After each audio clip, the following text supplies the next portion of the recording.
అంతన్నారు ఇంతన్నారు తమను ఓడించే పార్టీయే పుట్టలేదన్నారు.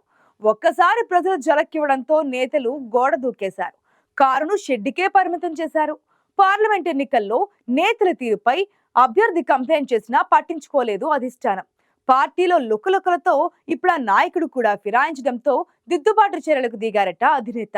పార్లమెంట్ ఎన్నికల్లో ఇన్ఛార్జ్ల చేతివాటమే పార్టీకి మైనస్ అయిందే. ఆదిలాబాద్ బీఆర్ఎస్ లో అసలు ఏం జరుగుతోంది?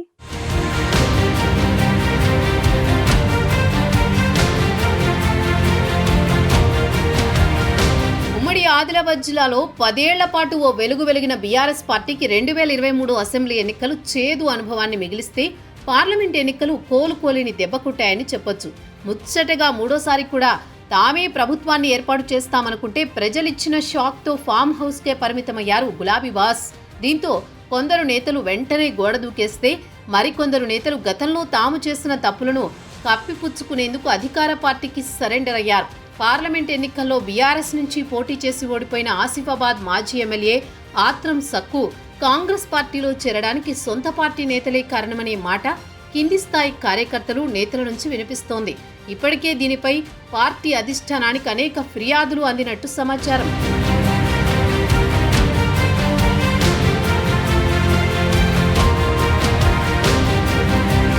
అసెంబ్లీ ఎన్నికల్లో ఆదిలాబాద్ పార్లమెంటు నియోజకవర్గ పరిధిలో 2 సెగ్మెంట్లలో గెలిచిన కారు పార్టీ పార్లమెంట్ ఎన్నికల నాటికి 3వ స్థానానికి పరిమితమైంది. పార్టీ ఎంపీ అభ్యర్థిగా బరిలోకి దింపిన ఆత్రం సక్కు ఆదివాసీ హక్కుల కోసం తుడుందెబ్బ వేదికగా అనేక పోరాటాలు చేశారు.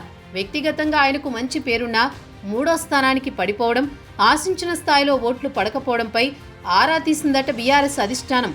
పార్లమెంట్ ఎన్నికల సమయంలో అధినాయకత్వం భారీగానే ఫండింగ్ చేసిందని, ఆ డబ్బు క్షేత్రస్థాయి కార్యకర్తల దాకా అందకపోవడం వెనుక భారీగా చేతివాటం జరిగిందన్న ఆరోపణలు పార్టీ వర్గాల్లో ఉన్నాయి. పెద్దపల్లి పార్లమెంటు సీటు కిందికి వచ్చే 3 నియోజకవర్గాల పరిధిలోనూ ఇదే జరిగిందన్న ఆరోపణలున్నాయి. ఓటమి తర్వాత క్షేత్రస్థాయిలో ఏం జరిగిందో అధిష్టానానికి సమాచారం ఉందని, అందుకే ఉమ్మడి ఆదిలాబాద్ జిల్లాలో పార్టీ జిల్లా అధ్యక్షులతో పాటు నియోజకవర్గ ఇన్ఛార్జీల మార్పు జరగనుందన్న ప్రచారం మొదలైంది.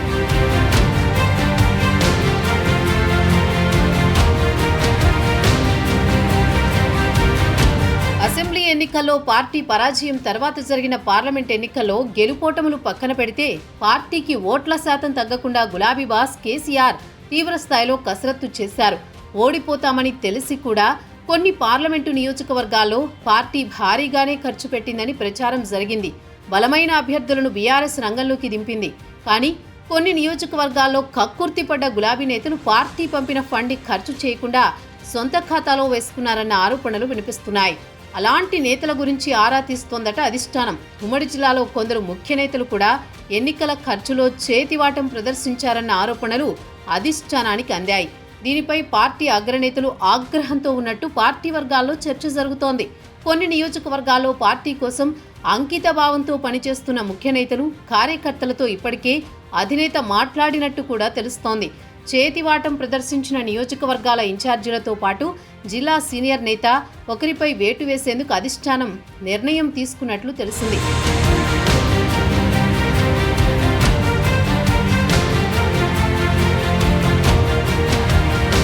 రాష్ట్రంలో రాజకీయంగా గడ్డు కాలాన్ని ఎదుర్కొంటున్న బీఆర్ఎస్ పార్టీ స్థానిక సంస్థల ఎన్నికలకు ముందే కొన్ని నియోజకవర్గాల ఇన్ఛార్జీలను మార్చాలని నిర్ణయం తీసుకున్నట్లు జిల్లాలో చర్చ జరుగుతోంది.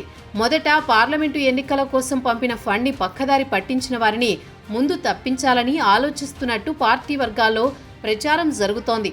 మరోవైపు పార్టీ కోసం కష్టపడ్డ వారిని గుర్తించి వారికి బాధ్యతలు కట్టబెట్టాలని కూడా నిర్ణయం తీసుకున్నట్లు పార్టీ వర్గాలు చెబుతున్నాయి. పార్టీ మారక ముందు ఆత్రం సక్కు తన పార్లమెంటు నియోజకవర్గ పరిధిలోని నేతలు, ఇన్ఛార్జీలపై ఫిర్యాదు చేసినా ఆ పరిస్థితుల్లో అధిష్టానం పట్టించుకోలేదు. కానీ ఇంటి దొంగలతోనే కొంప మునిగిందని అర్థమై ఇప్పుడు దిద్దుబాటు చర్యలకు దిగిందట బీఆర్ఎస్ అధిష్టానం. మరి గులాబీ బాస్ కేసీఆర్ స్థానిక సంస్థల ఎన్నికల్లో పార్టీ గెలవడానికి ఎలాంటి వ్యూహంతో ముందుకు వెళతారు?